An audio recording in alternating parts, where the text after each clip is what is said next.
True.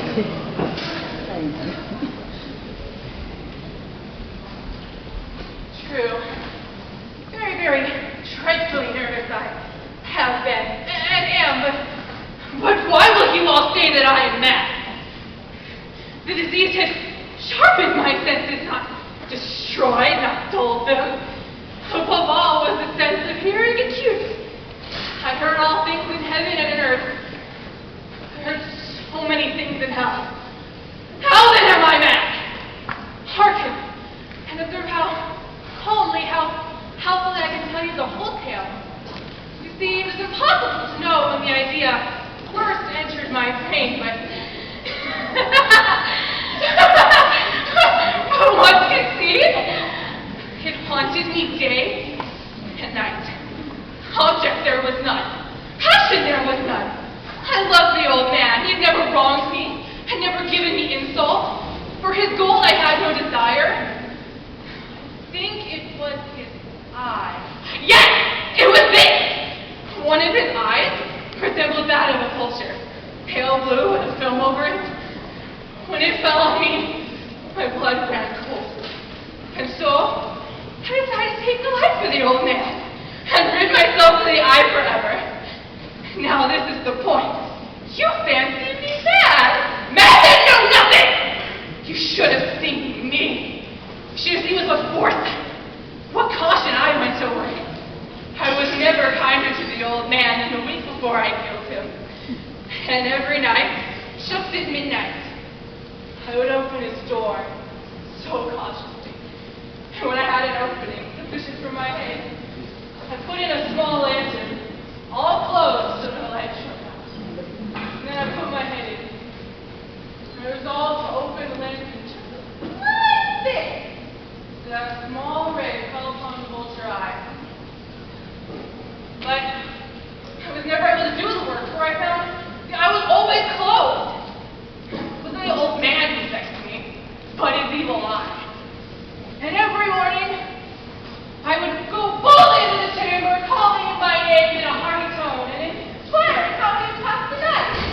So you see, he would have been a very profound old man indeed to think that every night, just at midnight, I watched him when he slept. Now, upon the 8th night, I was more cautious than usual, because never before had I felt the extent of my powers, my sagacity, to think. There I was, opening the door and watching him as he slept.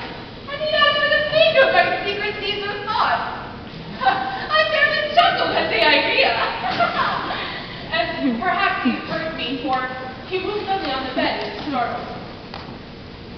Now, I tried so hard to be quiet. And as I was opening the lantern, my thumb slipped from the tin fastening, and he sprang up in bed and cried out, "Who's there?" Now, I stayed very still, and I figured he would just go back to sleep soon enough. Presently, I heard a groan. And I knew it was a groan of mortal terror.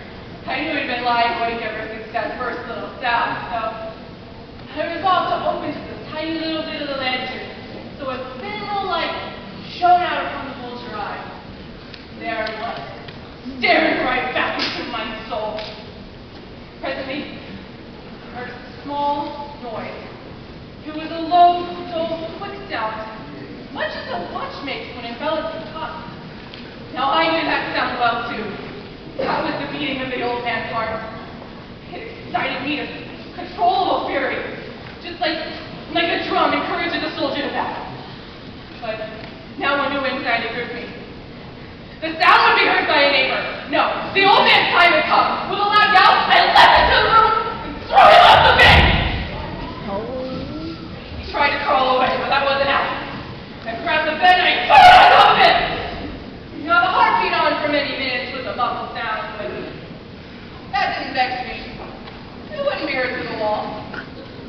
Suddenly it ceased. I pulled the bed off the old man and up beside him, placing my hand right over his heart. There was no pulsation. He was dead.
answer. Search well.